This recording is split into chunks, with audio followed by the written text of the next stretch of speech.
I have you now.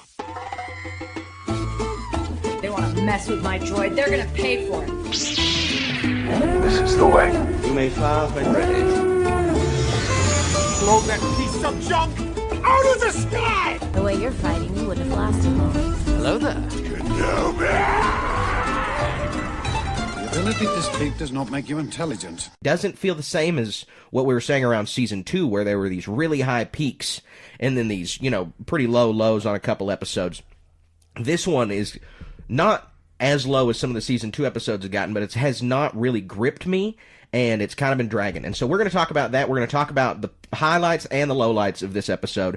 We've got some good Star Wars news for you coming up. We've also got the Star Wars moment of the week later in the show. And joining me, as always, is my co-host, the Winter Worm himself, Colin Archer. Hey, here I am. This episode was all right, I guess. You're not going to find me disliking any sort of Star Wars TV. New Star Wars is good Star Wars. I mean, it's hard to beat new Star Wars. Yeah. But to me, this episode was another Monster of the Week almost. Yeah. And that's been the theme, right, of the episodes that we've seen. That's been the theme of the episodes that we've seen from the Bad Batch in season 2, and now episode 4 and 5 of this season seem to be that we get some really heavy plot tacked on at the first couple minutes, or at the end, at the last couple minutes, and then after that, it's all just kind of filler, as people have been calling it. Something like that. Yeah. And then, not just action, but there's just some, the big moments, the discoveries have only been made on the bookends, and nothing in between has been capturing me, hadn't captivated me. And I mean, you could read in between the lines on some stuff, like the location and this and that, but I mean, it's real small, Yeah, and, we were taken to a planet we've been to before where Crosshair has a relationship, and we got a couple really cool moments from it, but not the same amount of cool moments as we could have expected. And we see the tension between the characters in this episode, and don't worry, guys, we're going to dive into it, but we see the tension between the characters in this episode, and it's palpable, but it's not taken in any direction. Every time there's about to be some crescendo, they're interrupted. And this hasn't, it's a little stilted. It's felt stilted. Yeah, you're exactly right. So, we can dive into it. The episode is called The Return. Presumably the return of Crosshair. The return of Omega as well, but more the return of Crosshair. Crosshair also returning to this base on this ice planet. And so we open it. Omega has a new look. She's wearing different clothes. Her hair is just a little bit longer. She's sporting a ponytail. And we're back on gorgeous Pabu. And I love Pabu. I know. They knew what they were doing when they gave us Pabu. They gave us this nice paradise planet that's probably going to get ripped away from us at some point. That's probably going to get destroyed. But they've advanced so far in their animation skills. Lucasfilm Animation has just gone above and beyond since making the Bad Batch on how great they've gotten in animation, that they're giving us Pabu to just show off how gorgeous it looks. Yeah, it looks amazing. I think we ought to, hopefully somebody will ask a question on the what do we have our segment? How the Force works. What planet we'd like to live on. This is going to be really high on the list. Oh yeah, that's one's up there. That one's up there. And I mean, I don't even like fishing, but I want to fish here. Right, right. Yeah, I think it'd be fun. It looks. I mean, it's a gorgeous place. It's just Hawaii planet. I can absolutely see why people would want to stay there. Crosshair, we see, is out there shooting at targets. He has AZ-1 holding fruit for him, and he's trying to take shots at it. And Omega's going down to check on him. And Crosshair has really lost his touch, and it's because of his shaking hand. But we don't. We can definitely infer what is causing this shaky hand, but we don't have a clear answer. Yeah, is it a PTSD type thing, or is it a physical injury? Would be the question. Yeah, exactly. And I'm leaning more towards a PTSD thing because he seems. One, this show has been really poignant on focusing on things like veterans issues, which is awesome. And you as a veteran, I'm sure, appreciate that. Yeah, I got some comments later on, for sure. But the journey they've given Crosshair specifically seems to be really interesting, and a soldier trying to do what's right, being disillusioned, and all of these things. And I think that the PTSD makes a more compelling story than a physical injury that we didn't see. I mean, it's not going to be rewarding for us to get 4 or more episodes in and Crosshair be like, oh yeah, this is from that one time that I fell down in the hallway and caught myself wrong. Like that's nowhere near as gratifying as him having to open up about his experiences in the Empire, which is what we almost got in this episode, and then they shut it down. And I think that's where the rub starts to come for this episode for me, is that we get close to getting some real heavy dialogue, and then it doesn't happen. Yeah. And this is all to buttress the PTSD argument. He's escaped from a POW camp, especially or essentially, and there's not a person on the planet who could just walk out of there and go back to any semblance of normalcy, right? It would be it's horrifying. It's a horrifying experience that probably takes years. I've never been a POW, obviously, but I'm sure it would take. Heck, I was in a war zone. It took me years to not get. I wouldn't say get over it per se, but to get back in the groove, right?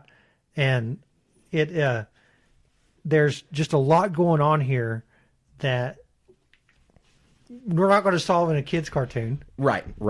And, I don't want this. People are going to listen to this episode and say we're asking too much of a kid's cartoon. But I know we're not, because we saw themes like this. We saw things like this addressed in previous Bad Batch seasons, in the 4th season of Rebels, in the 7th season of the Clone Wars. We've gotten some pretty serious issues on these shows. And so I don't think it's asking too much for that. But we'll see. We'll see what the creators think. As Omega saunters down there, begins to talk to Crosshair, she talks to him about his hand for a moment, and then she asks what makes a good sniper.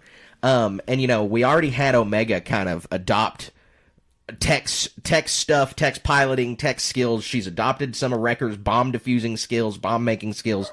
Now is she going to become a sniper? Do you think Omega is seriously going to get every element of the Bad Batch? Yeah, I think she is. She will be the Bad Batch by the end of this. Mm-hmm. To make a one-woman Bad Batch. One-woman Bad Batch. I mean, and like I will think she has earned it just from, she absorbs the wisdom, is taught the wisdom by the guys, and then is put in a position where it has to be utilized in some sort of way. And so it's not going to be an unearned, like a Mary Sue type character, just jack of all trades, one-man wrecking crew. It's going to be like kind of like a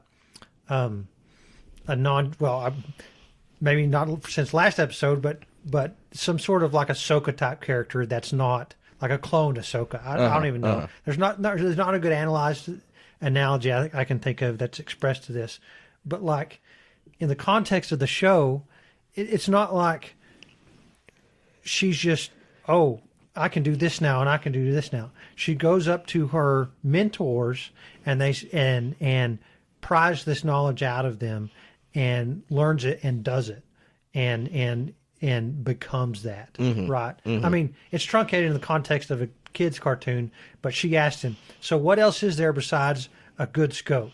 That's the obvious that anybody looks at and reads. Right. And he even responds, you have to be aware of your surroundings, right? I don't want to butcher the quote. But there is, I'm not a sniper. I'm not going to claim to be, but I've done some long range shooting in my life, and I'm never in a situation where a high pressure where anybody's life's dependent on it.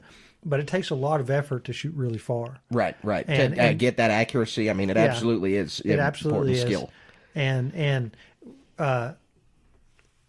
So it's fun to see that it's not just like anybody can pick up a gun and be this killing machine. You have to actually, in a context of a cartoon, you actually have to put some effort in. And Crosshair was 53% accurate with that shaky hand, which is still pretty good. And then he's only missing that fruit by like millimeters anyway. Yeah. So and we don't know how big the fruit is or how far the distances were. I mean, it's all just a silly cartoon.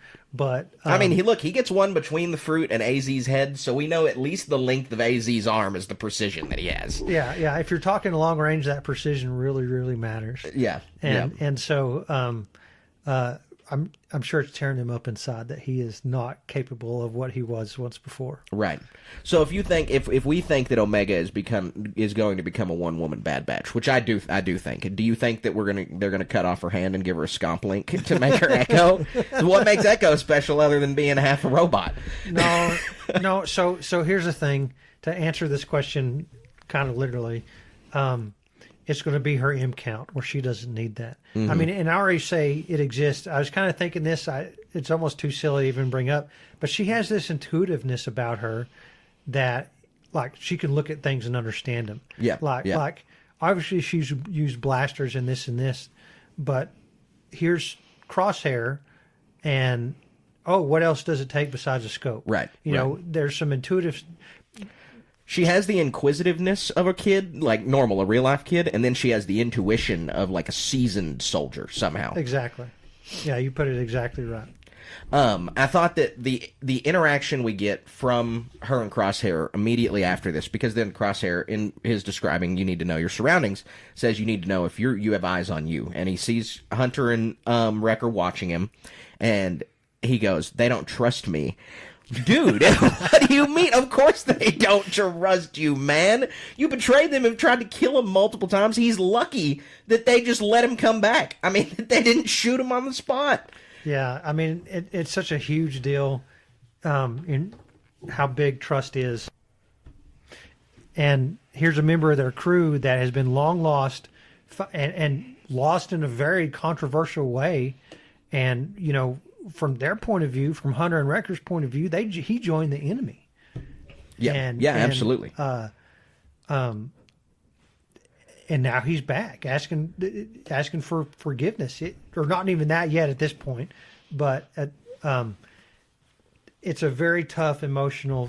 I mean, people talk about guys not wanting to talk about their feelings. This is a good example of it. Yeah, and you really have to look at the way that the other Bad Batch members are handling it and the core messaging of Star Wars, which is forgiveness. We talk about all the time. The original trilogy is about forgiveness, and so that's going to come for Crosshair because it has to. One, a kid's show, you definitely need that morality. That's the right thing to do, is for them to forgive him. But it doesn't minimize how awful the things Crosshair has done so far. As we get a little bit of that in this episode, where he says, I've done things I regret. Well, the Empire at this time has committed so many atrocities already so fast, and not very many people are privy to that in the galaxy, but the Bad Batch definitely are. And Crosshair was a part of those things. And so his they don't trust me was just really weird to me, because did he expect them to, or did he think because Omega did that he would be grafted in? I don't know why Crosshair is delusional right here, and the only thing I can really bring it to is that Crosshair loves these guys so much as his family, as his brothers, that he just expects their automatic forgiveness and doesn't realize it's going to take them some time. Yeah, I think you hit the nail on the head, and the actions that follow this right after don't lend to a positive reconciliation. Right. At least not in the short term. Right. So we go next shot to a dinner table, basically. They're sitting outside. This is a gorgeous sunset shot. I mean, I know it's an animated show, so to talk about the lighting is kind of weird, but the lighting in this shot, the way they drew them and the way they drew the light reflecting on everybody was just top notch, man. It is so hard to tell. Well, it's easy to tell as a cartoon, obviously, but it looks so great. It is so detailed, and I'm just consistently blown away by the art on this. Yeah, and it lends more to the fact that, they're not just slapping something on the screen. They care about what they're doing. They care about what they're making, and are really putting some elbow grease into the podcasters who are really admiring these scenes, and, right. and really everybody. But, I mean, it's all a psychological thing that most people aren't going to think of. You almost have to be a super fan to care about this stuff on a level. Whatever. Stupid tangent. Go ahead. So they're sitting there at family dinner time, and it is that. They are sitting down. It's kind of reminiscent of, and it may just be reminiscent because they're at a table, but it feels like the A New Hope scene with Luke. And they're having a conversation, gathering intel, and Omega's being really forthcoming about what she knows about the base to Echo, because Echo and Rex have a plan to deal with Mount Tantus. They're aware of it, and they know that clones are being held there. Omega provides information from the first 3 episodes and just about the base that she knows. And Crosshair's not being very forthcoming, and, he's not wrong. He says, I was just a prisoner. I really don't think he has anything else to give them, but it doesn't paint him in a trustworthy light at all. No, I mean, what you're expecting in this situation from Hunter and Wrecker's perspective is almost like a debrief. What happened when you got there? What did it look like? What did it smell like?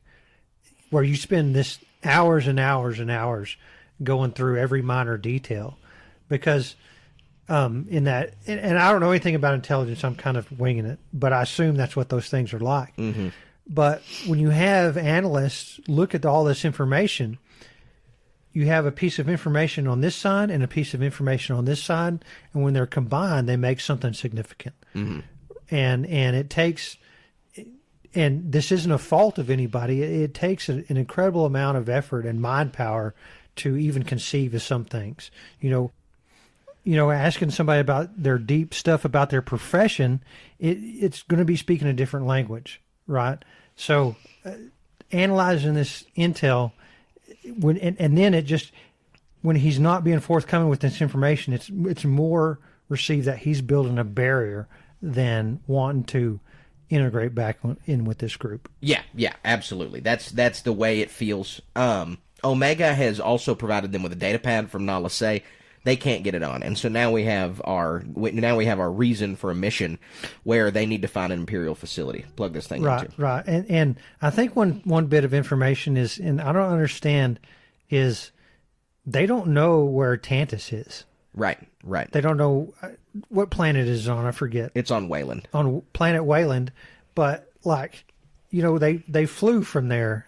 None of them glanced at the readouts to see. So they crashed. The ship was attacked, and presumably the part. This is convenient, but it has to be convenient. Is the part of the ship that records this information? The nav computer was destroyed. And yes, you're right.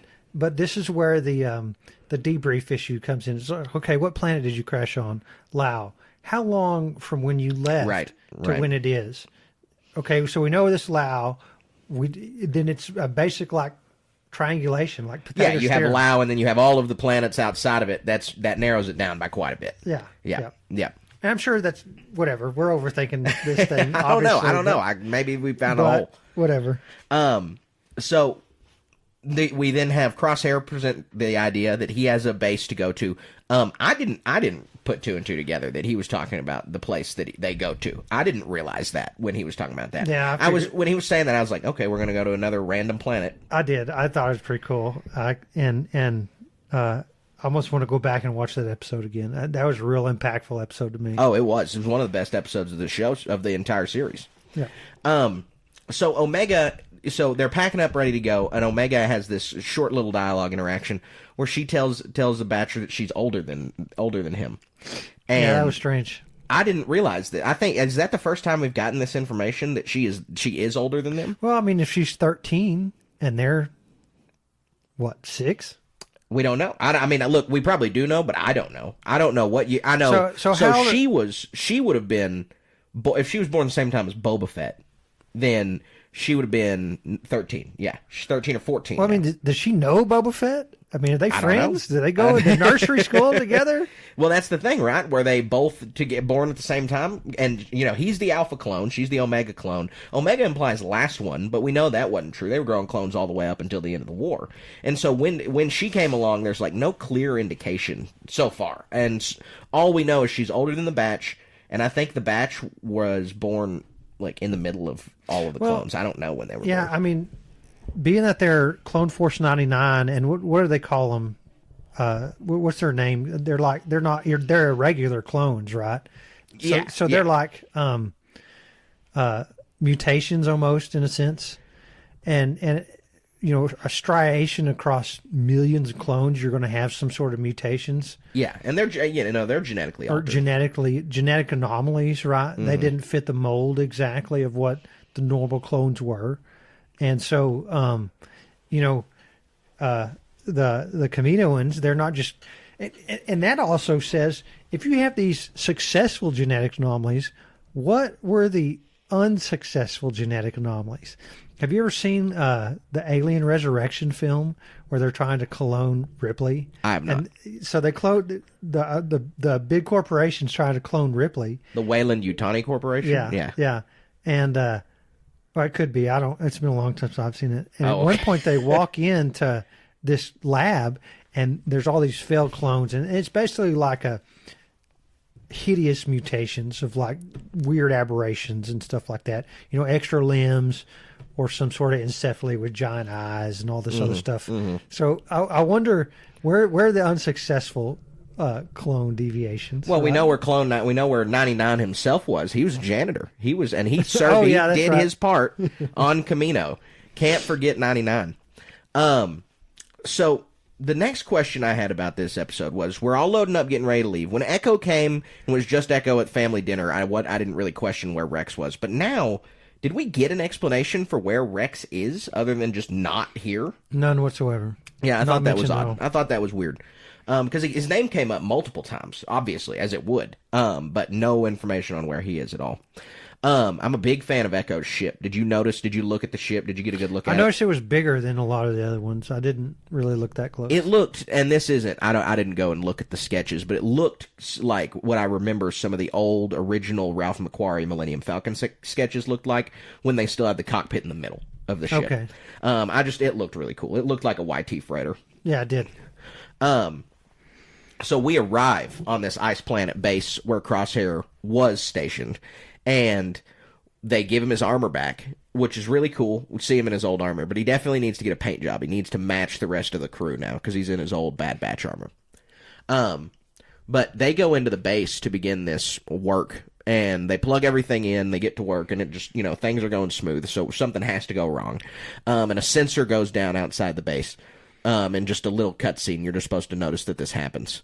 But then one of probably my favorite scene from the episode happens, and it's Crosshair walks off and he goes into another room, and he sees a bunch of the clone helmets on the ground from the clones that he had met when he was on this base, when they were all stationed there. And he just begins picking them up and setting them on a counter. And Hunter, being suspicious of Crosshair, follows him into the room, but then watches him do this and doesn't say anything and leaves. And Crosshair is so destroyed by what he's done and the way he's betrayed the clones, and you can tell that he is just broken. This is why his hand is probably behaving the way it is. All of these things coming together. And so this scene was really striking to me, to get to see Crosshair, this hardened character, actually having to deal with his emotions and actually having to remember these clones that when we first met the Bad Batch, they called them regs and they didn't care about them whatsoever. Any of the Bad Batch members. Yeah, and this scene was impactful, and it made me wonder, did the clones that were stationed here, did they ever get rotated off, or did they get sent to Mount Tannis? And oh no, yeah, they all got killed. They all, they're all dead. They brought the stormtroopers or the TK troopers in, loaded everything up, and abandoned them. Yeah. So I mean, there's corpses in this base, you could say. Yeah. They starved to death. Yep. That's harrowing to think about. Yeah, it is. And I'm happy that Hunter got to see the end of that because it lends to the next scenes. I mean, it makes, I think, Hunter a little softer than he was going to be in their scrap that they get into. Right. So they have success powering on the base. They get the data pad out. They get the information they need downloaded. To get the right power, they have to power down the beacons. Right. And so they go out. Crosshair goes out, get some fresh air, and then Hunter follows him. They begin to get really chippy outside really fast. Hunter, it kind of feels like, he engages it really quickly. He's talking to Crosshair. He's like, "What? You didn't think we were going to ask you questions?" And no, he asks him a question. Crosshair says like one thing. I don't remember what he says. And then Hunter says, "What? You didn't think we were going to ask you questions?" Again, shoving him. Which Hunter is obviously very angry. This guy betrayed him, but Hunter definitely ratchets this tension up super fast. Right. But then this was pretty crazy because this is not something that had crossed my mind, and this was pretty devastating. I'm surprised that, there was going to be a punch thrown if what happened hadn't happened. But Crosshair blames Hunter for Omega getting captured, which is really just crazy. Yeah, it really is. Guy didn't have a choice, right? Yeah, I didn't think he was going to do that because that's such a below-the-belt shot. It's not Hunter's fault, I don't think, but this only seems like he's trying to provoke Hunter. There's no benefit in telling him this other than he's angry. Well, there's a lot of ignorance being flown around. Because maybe from Crosshair's perspective, Hunter's supposed to be like the father figure and look out for the kid. And stuff happens, and not everything's going to go. Especially when you're gallivanting around the universe playing A-Team, right? Stuff's not going to go to plan. Fail to plan to fail, but also the plan goes out the window as soon as it's this weird, almost a paradox type thing. Right. So we then get the Bad Batch's interpretation on Dune, and the giant ice worm pops out of the ground. They planned this episode on purpose. I feel like, look, I don't know. They might have. Because it's it is ice worm. It's Dune ice worm. So it pops out of the ice and it breaks up Hunter and Crosshair's fight. And now everybody has to work together to distract the worm and to get the power back on, because apparently there's so many, I don't know very many varieties of animals in the real world that are like this, but in Star Wars there are so many animals that hyper electronic frequencies keep them away. And I know that there are some real world animals like that, bats and other animals, but giant worms and the spiders on Adelon specifically, you put some sensors down, make a sound, they're not coming around anymore. So in real life, lots of pest control devices are sold that supposedly have hypersonic frequencies. Yeah, that's true. Along with, you can buy these little add-ons that go on the front bumpers of your car that they're whistles, but they do it at a real high-pitched frequency, supposedly to ward deer away, so they don't run around in front I've heard of those too. Yeah, and okay. So I haven't watched any videos to know, but they're widely regarded as scam devices. Oh, really? Interesting. Yeah. Okay. Yeah. So I've never seen anybody say anything about bats, but it's mostly for like pest control. You plug one in your house, right, and the mice won't come in your house.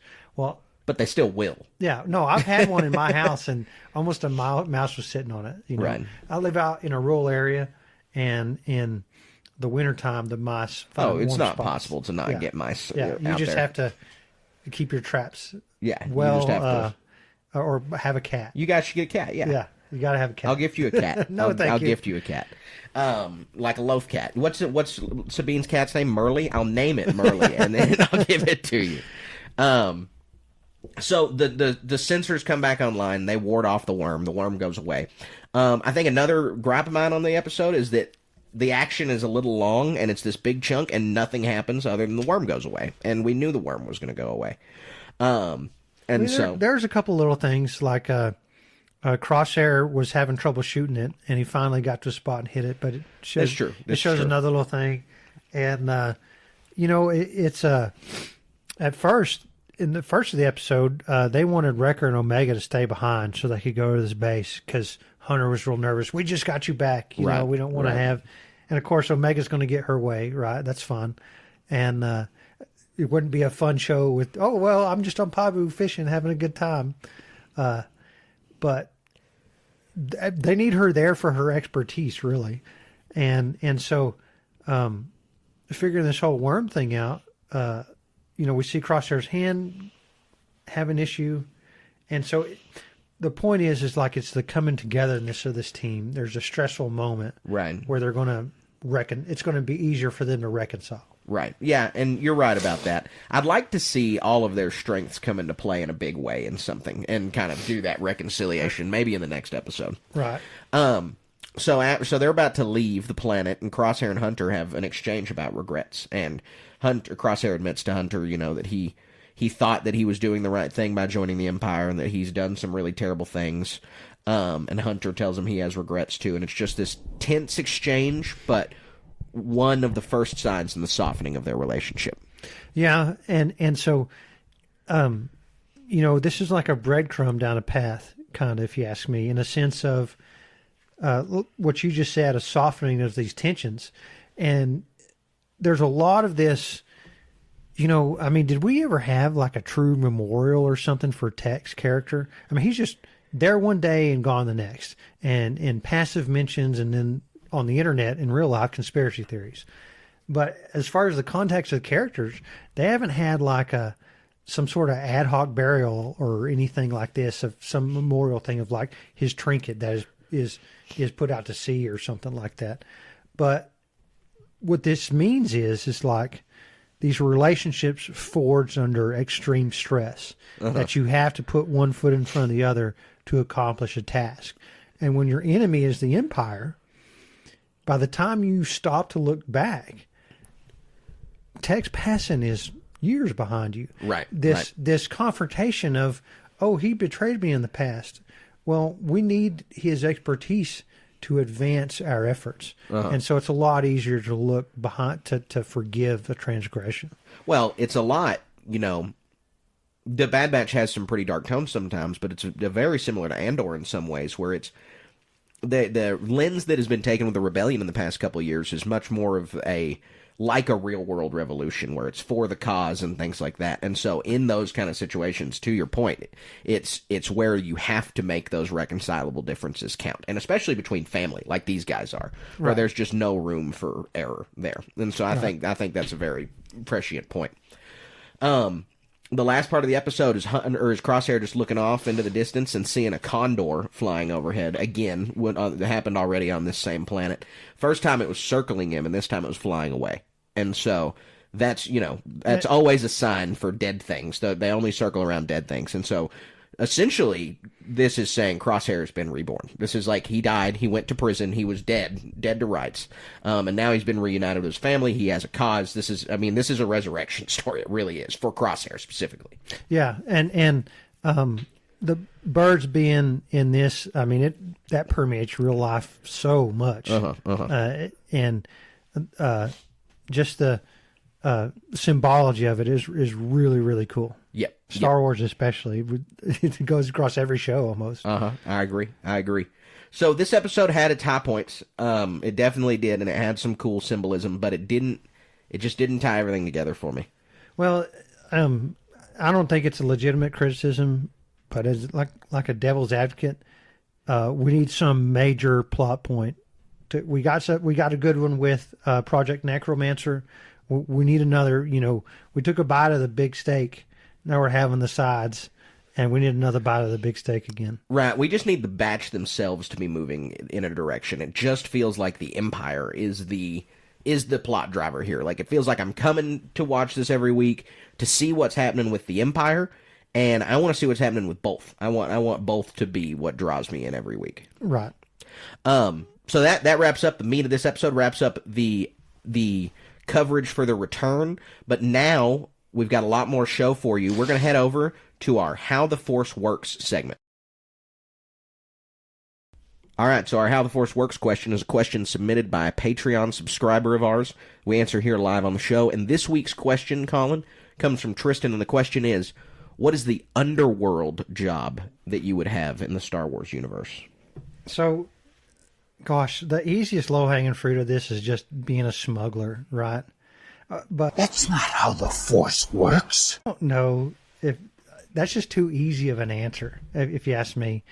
And then is a bounty hunter an underworld job? It seems more like a mainstream profession. Oh, I think it's underworld. I think it totally counts as scum and villainy. It's not illegal in the Star Wars universe. Obviously, the Empire hired them, but I do think it's still an underworld job. I think the mining guild might be considered kind of an underworld job. Just the way the company operates is a little cartelish.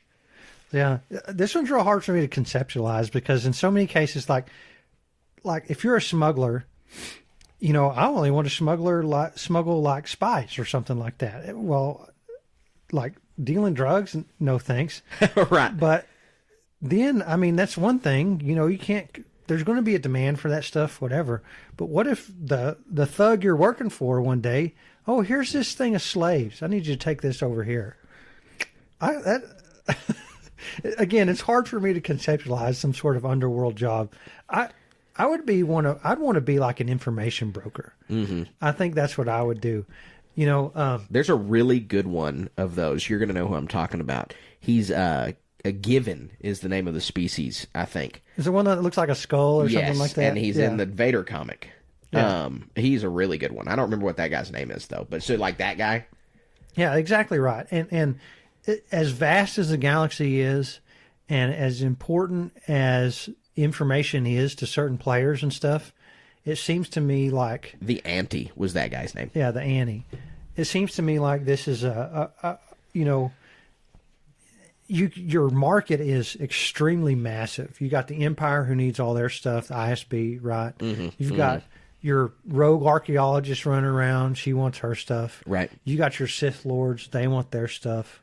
Gosh, smugglers need stuff constantly. Gangsters need stuff constantly, and you almost get to divorce yourself from. Again, this is a convoluted mental gymnastics, but like I'm not the one using the drugs. I'm not the one using the guns. I'm just the guy selling the gun. And again, I don't want to be a gun runner. That's the smuggler justification. That's the smuggler.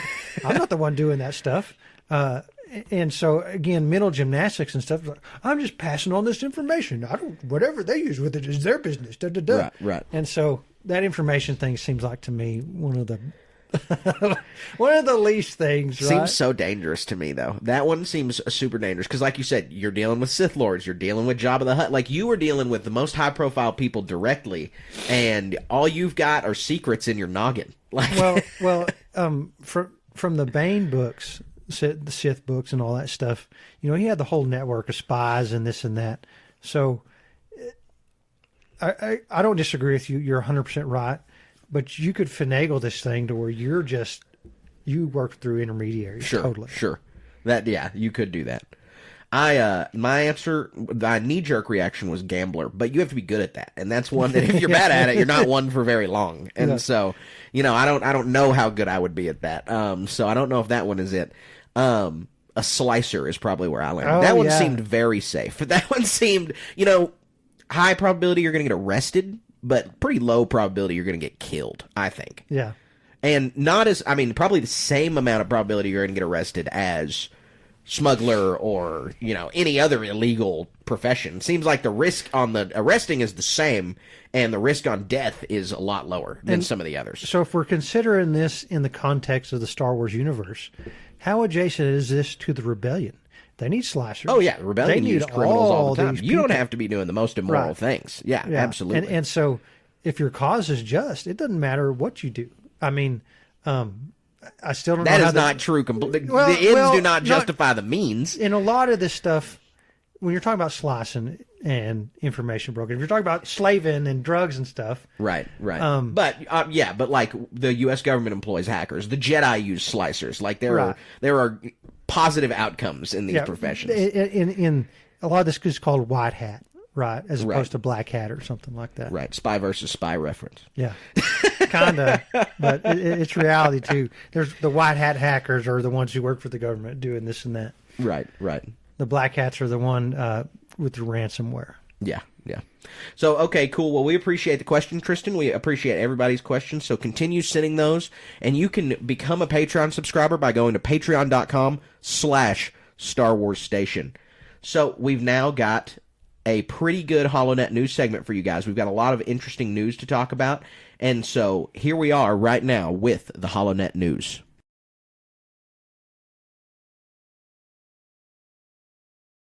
All right, Colin, so our first news story is one for all those physical media buffs out there. This is really good news for you guys. I want to be a physical media guy. I'm not one because it's expensive, and I buy books and games and things like that before I buy physical media. But Andor Season 1 and... You made the HoloNet. Pick up Andor Season 1 on physical. I loved it that much. Yeah, price makes a big difference. I can't imagine either of these being too expensive. What, maybe $30 or something? I'd be my guess. I don't know. I'm so much not a physical media guy. The last time I probably bought a DVD was 2017. I bought a DVD in 2017.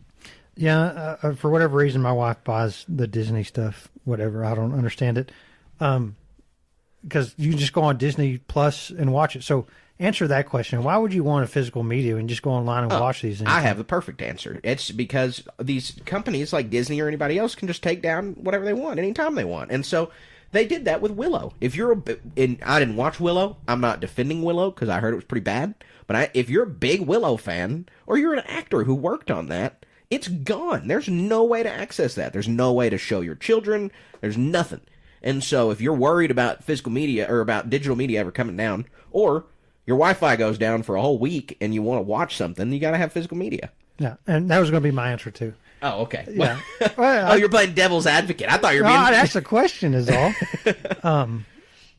But yeah, you hit the nail on the head, and like going on a road trip, the technology isn't there to watch Disney Plus as you drive down the road. Right. You need to have a DVD and a DVD player or Blu-ray or whatever. DVD is really kind of an old term.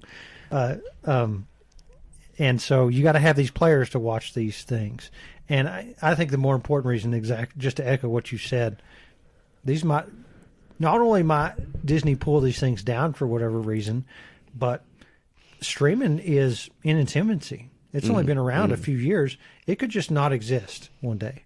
Yeah. Or exist in a different form where there has been instances where people have purchased a digital copy of a film or movie or whatever, and the service providing that digital copy goes out of business. Right.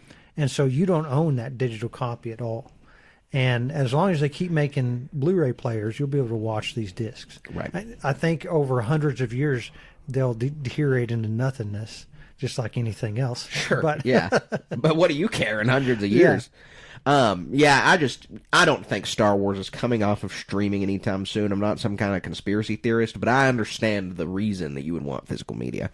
And it's cool. I mean, if you liked collecting all the Star Wars DVDs and you want this really cool shelf with all your Star Wars DVDs, more power to you. I mean, the Obi-Wan Kenobi one looks gorgeous. It looks super pretty. The back has got him riding the Eopie. You've got him and Vader crossing lightsabers on the centerfold, and then the cover itself looks really good. It's got him and Leia on it. I really like the way the Obi-Wan one looks. On my shelf sits the original trilogy and prequels Blu-ray set. Yeah, I have that. I love it. I love cracking that open and just watching whatever anytime I want. Well, and it had. Did you watch all the extras and the special features? I haven't. You haven't watched the special features on there? No, I haven't had time. Oh my gosh! It has every deleted scene. You have to go watch every deleted scene for all of the original 6 films, and it also has an hour of some of their favorite Star Wars bloopers from different things. And so, yeah, it's really good. The bonus discs in that Blu-ray set are really good. Good. Yeah, I got that for Christmas one year as a kid. I wanted that really big. Before streaming was ever going to be a possibility, I was like, I gotta have these. Right. Like, this is the premier way to watch Star Wars. Yeah, I agree. So our next story is about Star Tours. Have you ever been on Star Tours before? No, I've walked by it a couple of times. My kids are too small, and I don't want to. I want them to have the probability of being selected. I've watched the videos online. You don't want to be one of those guys that goes into a ride and leaves your kids outside. I mean, I'm not doing that. That's not the point of going to Disneyland. I've actually had to do that. My son was half an inch too short to go on, what's the big fancy ride with... Pirates of the Caribbean pirate ship. No. Splash Mountain. No, I've never been to Disneyland, so I don't know. The big Star Wars one. Oh, Rise of the Resistance. Rise of the Resistance. Yeah. He was an inch too short, half an inch, whatever. What a bummer. So that makes me sad. He's been able to ride it since, but, Star Tours seems like something to me where you want to be a Star Wars fan. You just want to sit there and be like, when is this over? Right, right. Yeah, that's probably true. You gotta really be immersed. But, Star Tours has been around for such a long time. Yeah. So the news about Star Tours is they're adding content from The Mandalorian, Andor, and Ahsoka on April 5th, which is really cool. I mean, that's moving Star Tours in a pretty new direction. I mean, Ahsoka's not even a year old yet. Yeah, and you got to keep it fresh, right? I'm really stoked for this. I really hope. The last time I went to Disney, they had put out a news thing. We probably talked about it, how Ahsoka and a couple of other characters are going to be walking around, and that was only in California. And so hopefully in Florida they get these characters walking around, because I just think it'd be fun to meet. Yep, I agree with you. So good luck to anybody who's going to go get to see that. April 5th is when it's going to begin, and hopefully I'll get to see it sometime. Still no plans to go to Disneyland, but I need to sometime. Yeah, you do. So our final news story is really exciting. I'm pumped about this. I'm super pumped, actually. The Acolyte trailer is reported by Cryptic to be coming soon, very soon. We can assume that it's going to be, next couple weeks probably. And with that compounded with the rumor that this is going to start in June, right near the end of the Bad Batch, is some really exciting stuff. Yeah, I'm super looking forward to this show. The premise is really, really cool sounding. A bunch of Sith stuff going on. and a Jedi that doesn't use a lightsaber. Just some of the other rumors we've heard. We have, I think, personally seen the leaked trailer from Celebration. Star Wars Celebration, and it looks really good. There's really not much to it. It's one of those disjointed previews where it just shows cool scenes and this and that happening. So we don't know what the plot is outside of what I just said, and really looking forward to this. Yeah, I'm super looking forward to it. The only thing about the report that I'm not as looking forward to, which isn't, I mean, I'm looking forward to the show, it's just a little bit of a bummer, is 30 to 45 minute run times. I was really hoping for that 45 minute to an hour long run time. Yeah, me too. So that was kind of took a little bit of the wind out of my sails. Especially, we don't know how many episodes this is going to be. Could be 12 like Andor. That's the hope. Could be 6 like Kenobi. That would be sad, in my opinion. Yeah, I don't know about this. I don't know what this show needs. Maybe it can tell its whole story in 30 minutes and 6 episodes. I hope that's not the case, because that's just a long movie. You know, as big a Star Wars fans as we are, having read all the High Republic books, our expectations, they're going to be a little high for something like this, to see what this lived-in universe is. And none of the High Republics have anything to do with Sith. So this is the only story we will have in a High Republic setting of a Sith doing something in here, which they're there. We don't know who they're going to be doing what. So it's going to be interesting to see. It is. I'm excited. I'm very, very excited about the prospect of this show, as are most Star Wars fans, from what I know. So, Colin, that wraps up our HoloNet news segment, and so we've only got one more segment to go, and that segment is our Star Wars moment of the week. All right, Colin, what is your Star Wars moment of the week? So mine actually occurred today, before I recorded this. My wife and I were over here for a doctor's appointment, and we went shopping for some baby items she needed that we can't get where we live. And I can't walk. We went to Target. I can't walk into a Target. We would be honored if you would join us. And so something I kind of take for granted a little bit is I only look at toys that I want from my perspective, or maybe from my 2 older kids. And so looking at toys or even knickknacks for an infant, that stuff still exists. And you know, it's all blankets and little Grogu hats or something like that. Right. But they had a little Leia race car. Oh, nice. Like a Hot Wheels or whatever Matchbox. Didn't look that close and see what exactly. There's some other little like pillow things or something, but you know, being able to just enjoying the Star Wars toys as you grow. You know, when you start out, it's your parents only buy you stuff that you're going to destroy, right? And Legos, we don't necessarily destroy them or want to destroy them, but they can be destroyed, right? And you can repair them, right? And nobody really cares when in the context of a kid using it. Nobody cares about a Matchbox car or a pillow or some little thing like that. But as you get older, we own these lightsabers. We own the Black Series action figures and stuff. Right. So I've been adult for so long, and you lose sight of all these little kids' toys. So it's cool to see the little kids' toys. Yeah, that's awesome. Yeah, they've always done a really good job about marketing Star Wars to little kids. We saw a bunch of Star Wars baby clothes the other day when we went to the baby store, and so that was good. That's not my moment of the week. That was a few weeks ago. My moment of the week is that I was driving down the interstate, and I see this white Tacoma ahead of me, and it is completely decaled like a stormtrooper. That's awesome. It's got a stormtrooper helmet on the hood. It's got all of these decals on the side. It was really, really crazy. Did he have a vanity plate? No, I didn't notice one. I think he had a regular one. Okay. You know, it blended in. The Texas license plates are white and black, but it was really cool. And we don't live in a huge city, so it was kind of weird to see something like that just driving down the road. Wraps and custom stuff like that aren't cheap. No, they're not. Somebody has to really love what they're doing and put a lot of effort into it to make it look right. Yeah, absolutely. And it looked good. I didn't see anything wrong with it. So it was that's cool. Awesome. It's like seeing the Wienermobile. Yeah. Yeah, no, it was awesome. It was really cool. But, you know, that's my Star Wars moment of the week. So that's the end of the podcast this week. We had a blast talking Bad Batch with you guys. I want to get to the end of this, not because I'm not enjoying it. I am enjoying it, but I'm ready to. Maybe the reason I'm being so harsh on Bad Batch is I'm so anxious to see what happens next. Yeah. Because I really am. I am every time. I'm like, God, I want some more. I want them to move this along. Like, I'm just getting anxious. Yeah, we know this is the end, right? This is the last season. And Right. so we're invested in these characters. And if they just get dropped off of a tram car left and right, it's not going to be something we look forward to. Our days are numbered. We know we've only got 11 episodes left, right? 10 episodes left. Yeah. And each time we get an episode that doesn't develop the characters as much as we'd like, that's another one that we've only got so long with most of these characters. I mean, we might get Omega back. She's about the only one I think we'll ever see again after these episodes. Yeah.